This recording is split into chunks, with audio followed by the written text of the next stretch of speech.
Nós vamos ter hoje uma recepção dos alunos da graduação da IPGE, hoje, dia 23 de fevereiro de 2026. E nessa introdução nós vamos falar sobre algumas ideias que permeiam o pensamento da escola ao longo desses 65 anos de existência. Eu vou aqui falar um pouquinho sobre cada uma delas, de forma complementar ao que vai ser falado na recepção dos alunos no Centro Cultural. O primeiro ponto que eu gostaria de chamar a atenção é da excelência como uma disciplina diária. Como disse Aristóteles, nós somos aquilo que nós repetimos diariamente. É isso que forma a personalidade e o caráter. De forma que, se queres aprender algo, faze deste algo parte do teu cotidiano. É a repetição que gera o hábito, e é o hábito que gera o caráter, e é o caráter que gera a excelência de procedimentos de longo prazo. É a visualização da escola como um polo de cooperação, criação e transformação. Existem equilíbrios bons e equilíbrios ruins. Um equilíbrio ruim é todo mundo está vendo o jogo, as cadeiras do Maracanã, está todo mundo em pé, porque o primeiro da fila se levantou, o segundo teve que se levantar, o terceiro e assim por diante. Um equilíbrio ruim. Um polo, ele tem a capacidade de gerar outros equilíbrios bons na vizinhança. Então, se a primeira pessoa se senta, a segunda se senta e todo mundo passa a ver o jogo sentado. E as escolas têm essa característica de serem um polo de cooperação, criação dentro de uma comunidade. O respeito como norma básica de convivência. A canção Bailes da Vida, do Milton Nascimento, coloca: o artista tem que ir aonde o povo está. Se amanhã ou depois você tiver uma opinião sobre o trabalho de João, Maria e José, é importante ir aonde estão João, Maria e José. Falar com eles. E não falar com outras pessoas sobre o trabalho deles sem antes ter conversado com eles. Esse é um princípio de respeito, um princípio de eficiência de comunicação. Então, espera-se que todos os alunos tenham respeito como norma básica dentro da escola. Depois, o debate nas ideias, o respeito às pessoas. Isso tem um processo que vem desde lá de Francis Bacon, no século XVI, passando pelos irmãos Humboldt, o Wilhelm, o Alexander Humboldt, depois passando por Hayek, passando por Karl Popper, indo até Douglass North, que é a ideia de que o debate tem que ser nas ideias, com uma comunidade com determinados métodos e regras, que debate o que é importante.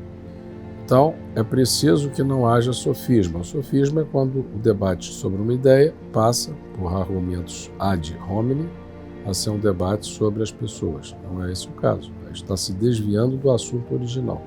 Então, debate honesto nas ideias é o que se espera também dos alunos. A honestidade intelectual tem que ser uma cláusula de honra. Por exemplo, usar meios inadequados em uma prova, colar numa prova, é o pior investimento possível. Primeiro, porque é curto prazista. Segundo, porque o retorno é fortemente incerto. E terceiro, porque destrói a reputação. A integridade é um capital reputacional coletivo.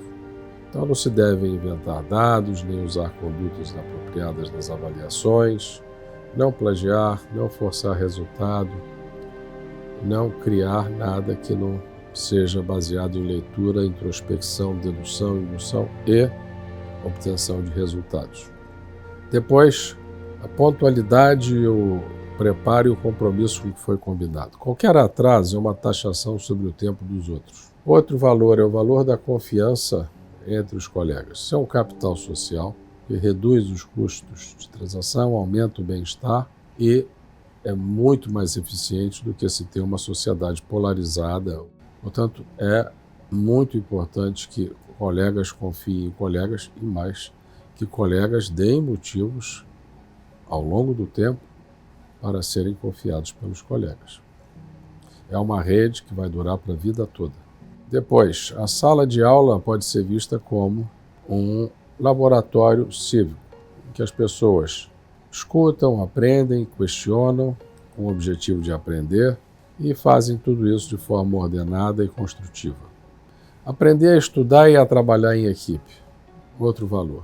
Em geral, o ideal é que o aluno estude a matéria antes da aula, tire dúvidas na aula, estenda o conhecimento durante a aula e depois faça os exercícios em casa, recorrendo às anotações do livro e da aula.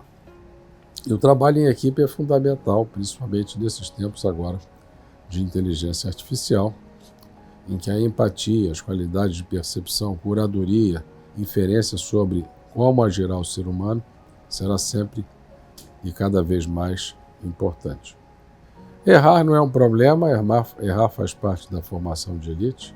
O que diferencia uma pessoa que consegue aprender do erro e aquela que não consegue é o elemento que vai fazer a diferença no longo prazo. Então, quem erra, mas é um aluno que vai ter boa trajetória, ele imediatamente corrige, aprende com o erro e vai em frente.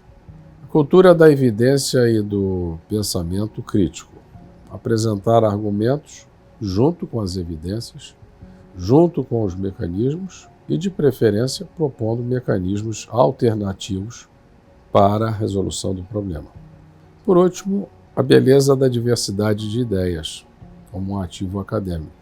É necessário que ideias de um tipo convivam com o outro, dentro de um ambiente que promove mecanismos para que as divergências sejam acolhidas, entendidas, respeitadas e produzam resultados que serão bons para todos.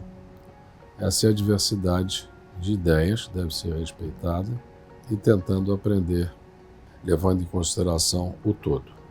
Então, essas são algumas das mensagens que eu acho importante que os alunos reflitam sobre elas quando estão agora começando o seu curso na IPGE, porque são ideias que têm mais de 65 anos aqui dentro da escola e que têm ajudado a escola a prover uma educação de alta qualidade, que não fica nada a dever à educação dos melhores centros internacionais. Agradeço a todos pela atenção e vamos em frente.